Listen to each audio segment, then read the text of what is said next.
आज हम लोग चेहरे पे होने वाले जो काले तिल होते हैं, मोल्स जो होते हैं, उसके हटाने की विधि के बारे में बात करेंगे कि उसके क्या क्या ऑप्शंस हैं जो कि हटाए जा सकते हैं। तो अक्सर लोग तमाम फियर में रहते हैं कि चेहरे के तिल जो हैं उनको हटाने पर तमाम तरह का घाव बन जाएगा, और सबसे ज़्यादा जो घबराहट होती है लोगों को कि स्कार्स बन जाएगा, निशान वहाँ पे ऑपरेशन का या फिर लेज़र का जो है वो निशान बन जाएगा। तो जो चेहरे पे तिल होते हैं तो वो विभिन्न साइज़ के हो सकते हैं, मतलब छोटे हो सकते हैं, कुछ बड़े साइज़ के हो सकते हैं, कभी कभी काफ़ी बड़े साइज़ के भी तिल होते हैं। तो जो तिल होते हैं वो किसी भी एरिया को भी अफेक्ट कर सकते हैं, जैसे नाक के साइड में हो सकता है, होंठ के ऊपर हो सकता है, एक अभी मैं पेशेंट का फोटोग्राफ हम लोग शेयर करेंगे जिसमें आप देखेंगे कि होंठ पर हुए तिल को कितनी इजीली हटाया जा सकता है। कई बार आँख के पास हो सकता है, मतलब कि जैसे एकदम बिल्कुल जो आईलिड है इसके ऊपर हो सकता है, जो आईलैशेज़ हैं उसके पास भी हो सकता है। तो ये सब तिल को लेकर के पेशेंट के मन में काफ़ी घबराहट होती है कि ये तिल आखिर कैसे हटेंगे और इनकी वजह से कुछ डैमेज ना हो जाए। जैसे आँख के पास तिल के लेकर के हमेशा पेशेंट एप्रीहेंशन में रहते हैं, डर में रहते हैं कि कहीं उनके आँख ख़राब ना हो जाए, आँख की रोशनी ना चले जाए, आँख की जो कॉर्निया वो डैमेज ना हो जाए, नाक के पास तिल हो तो नाक का शेप ना बिगड़ जाए। तो इस तरह का जो डर है वो बहुत ही गलत डर होता है। अभी जो हम लोग को तिल को हटाने के लिए हमारे पास रेडियो फ्रिक्वेंसी मशीन होती है और CO2 लेज़र होता है। तो तिल हटाने के लिए पहले हमें शून्य करना पड़ता है।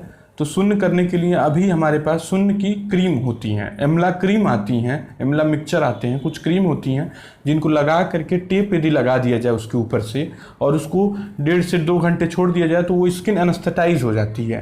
तो जो सुपरफिशियल तिल हैं, मतलब कि जो सतही तिल हैं, सतह पर जो तिल मौजूद हैं, उनको हम लोग एमला क्रीम के द्वारा एनेस्थेटाइज करके उसको लेज़र से या फिर रेडियो फ्रिक्वेंसी कॉटरी से उसको साफ़ कर सकते हैं। और लेज़र या रेडियो फ्रिक्वेंसी मशीन जो है वो अभी बहुत ही प्रिसाइज और सेफ है, मतलब कि जैसे जहाँ पर अफेक्टेड है उसी एरिया को डैमेज करेगी, आसपास की स्किन को या आसपास की जो टिश्यू है, कोशिकाएं हैं, उनको बिल्कुल भी नुकसान नहीं पहुँचाएगी। तो इस वजह से जो लोगों के मन में डर रहता है वो बिल्कुल ही गलत डर है। जो बड़े तिल हैं, जो मोटे, मतलब जो उठे हुए हैं और साइज़ में बड़े हैं, मतलब साइज़ में बड़े होने का मतलब 3 mm, 4 mm या 5 mm या 6 mm के हैं, तो उन तिल को एक विशेष प्रकार की मशीन होती है, बायोप्सी पंच, उसके थ्रू बहुत आसानी से हटा सकते हैं और निशान न पड़े। जैसे आप तिल हटाएंगे तो जैसे जब भी तिल आप हटाएंगे, जैसे गोल तिल है तो उसको आपने हटा दिया वहाँ से पंच से, तो वहाँ पर गड्ढा बन जाएगा।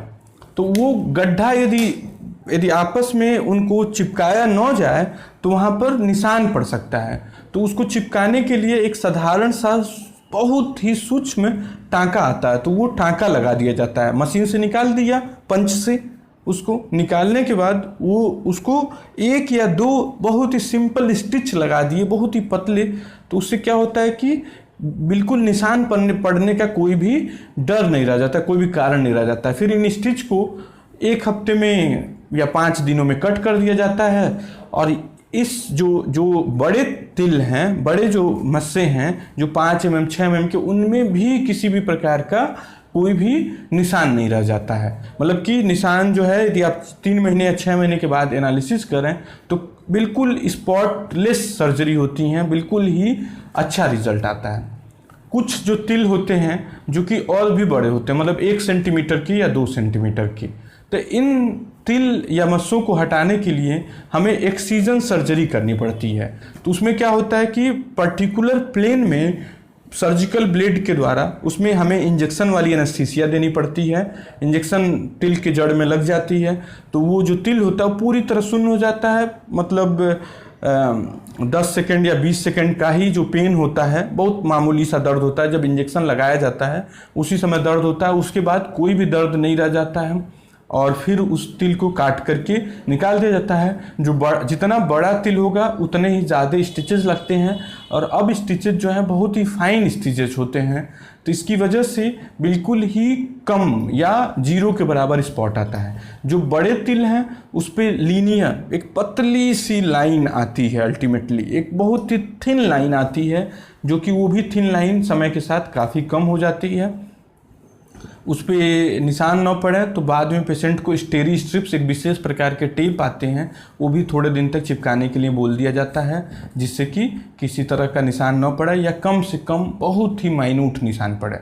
तो लोग गांव में क्या करते हैं, तिल को हटाने के लिए लोग चूना लगा देते हैं, तेजाब लगा जाते हैं। तो उससे क्या होता है कि तिल तो हट जाता है, लेकिन बहुत ही गंदा स्कार, बहुत ही गंदा निशान छोड़ के जाता है।